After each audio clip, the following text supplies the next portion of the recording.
Government exam MCQ hub में आपका स्वागत है। पहला प्रश्न है, हाशिमोटो रोग में शरीर की कौन सी ग्रंथि धीरे धीरे क्षतिग्रस्त होती है? ए. पीयूष ग्रंथि, बी. थायराइड ग्रंथि, सी. अधिवृक्क ग्रंथि, डी. पीनियल ग्रंथि।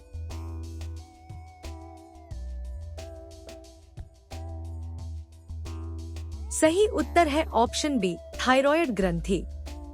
अगला प्रश्न है, पैराथायरॉयड ग्रंथि कहाँ स्थित होती है?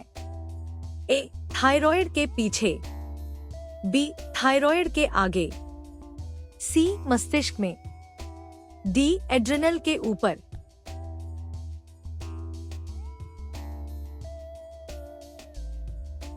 सही उत्तर है ऑप्शन ए, थायराइड के पीछे।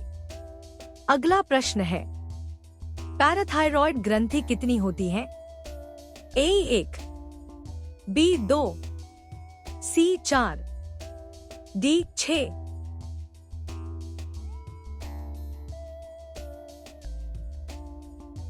सही उत्तर है ऑप्शन सी, 4। अगला प्रश्न है, पैराथायरॉयड हार्मोन का मुख्य कार्य क्या है? ए. रक्त में कैल्शियम बढ़ाना, बी. रक्त में शर्करा घटाना, सी. वृद्धि नियंत्रित करना, डी. रक्तचाप नियंत्रित करना।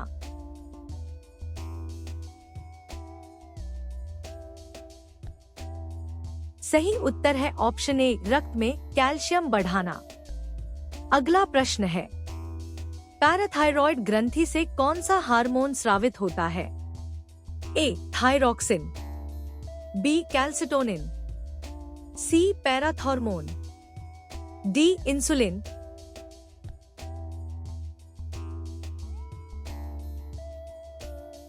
सही उत्तर है ऑप्शन सी, पैराथॉर्मोन। अगला प्रश्न है, पैराथायरॉयड हार्मोन की कमी से कौन सा रोग होता है? ए. टेटनी या हाइपोकैल्सीमिया, बी. मधुमेह, सी. ग्रेव्स रोग, डी. क्रेटिनिज्म।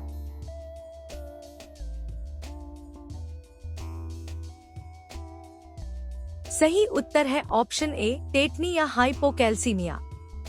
अगला प्रश्न है, पैराथायरॉयड हार्मोन का कार्य हड्डियों में कैसे होता है? ए. हड्डियों में कैल्शियम जमा करता है, बी. हड्डियों से कैल्शियम निकालता है, सी. हड्डियों में फास्फोरस घटाता है, डी. हड्डियों का आकार बढ़ाता है।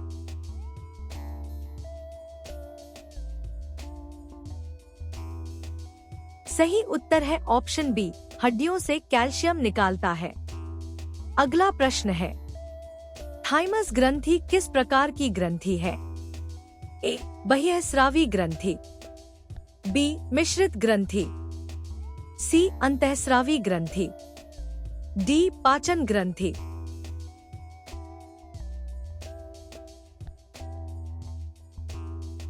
सही उत्तर है ऑप्शन सी, अंतःस्रावी ग्रंथि। अगला प्रश्न है, थाइमस ग्रंथि से कौन सा हार्मोन स्रावित होता है?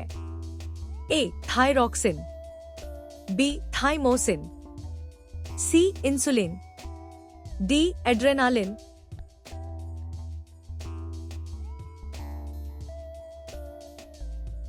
सही उत्तर है ऑप्शन बी, थाइमोसिन। अगला प्रश्न है, थाइमस हार्मोन का मुख्य कार्य क्या है?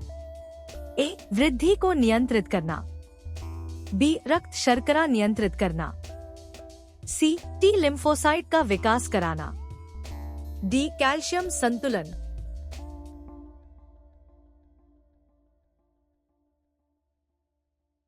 सही उत्तर है ऑप्शन सी, टी लिम्फोसाइट का विकास कराना।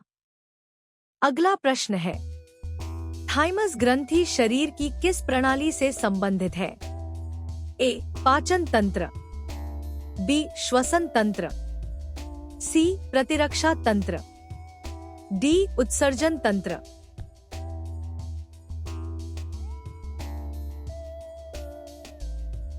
सही उत्तर है ऑप्शन सी, प्रतिरक्षा तंत्र। अगला प्रश्न है, थाइमस ग्रंथि का आकार किस अवस्था में सबसे बड़ा होता है? ए वृद्धावस्था में, बी युवावस्था में, सी बचपन में, डी गर्भावस्था में।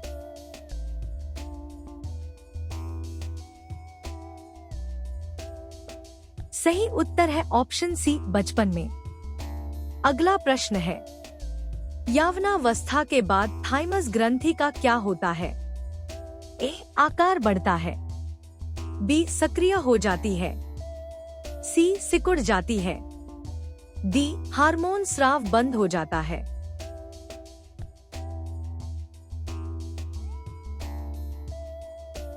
सही उत्तर है ऑप्शन सी सिकुड़ जाती है।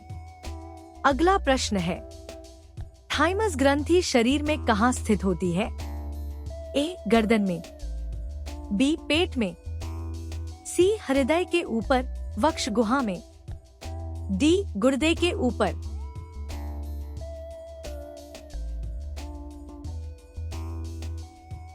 सही उत्तर है ऑप्शन सी हृदय के ऊपर वक्ष गुहा में।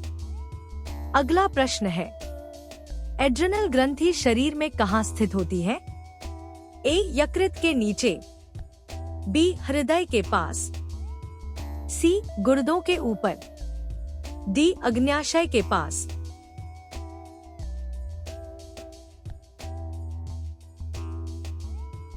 सही उत्तर है ऑप्शन सी गुर्दों के ऊपर।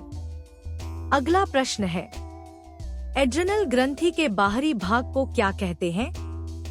ए मेडुला, बी कॉर्टेक्स, सी हाइपोथैलेमस, डी पिट्यूटरी।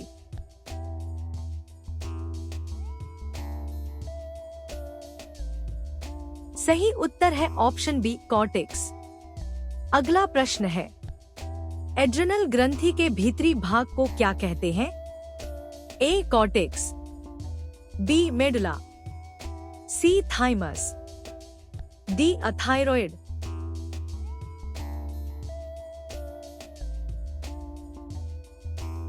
सही उत्तर है ऑप्शन बी मेडुला।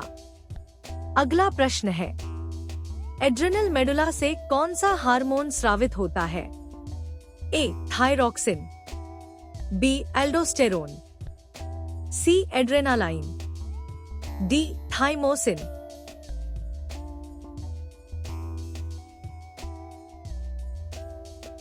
सही उत्तर है ऑप्शन सी एड्रेनालाइन।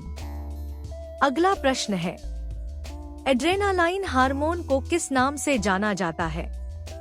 ए वृद्धि हार्मोन, बी तनाव हार्मोन, सी आपातकालीन हार्मोन, डी नींद हार्मोन।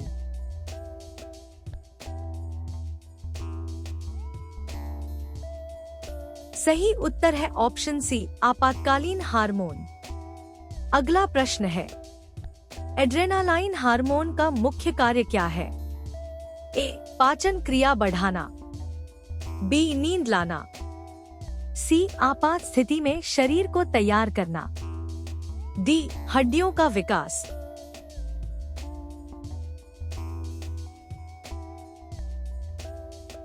सही उत्तर है ऑप्शन सी आपात स्थिति में शरीर को तैयार करना।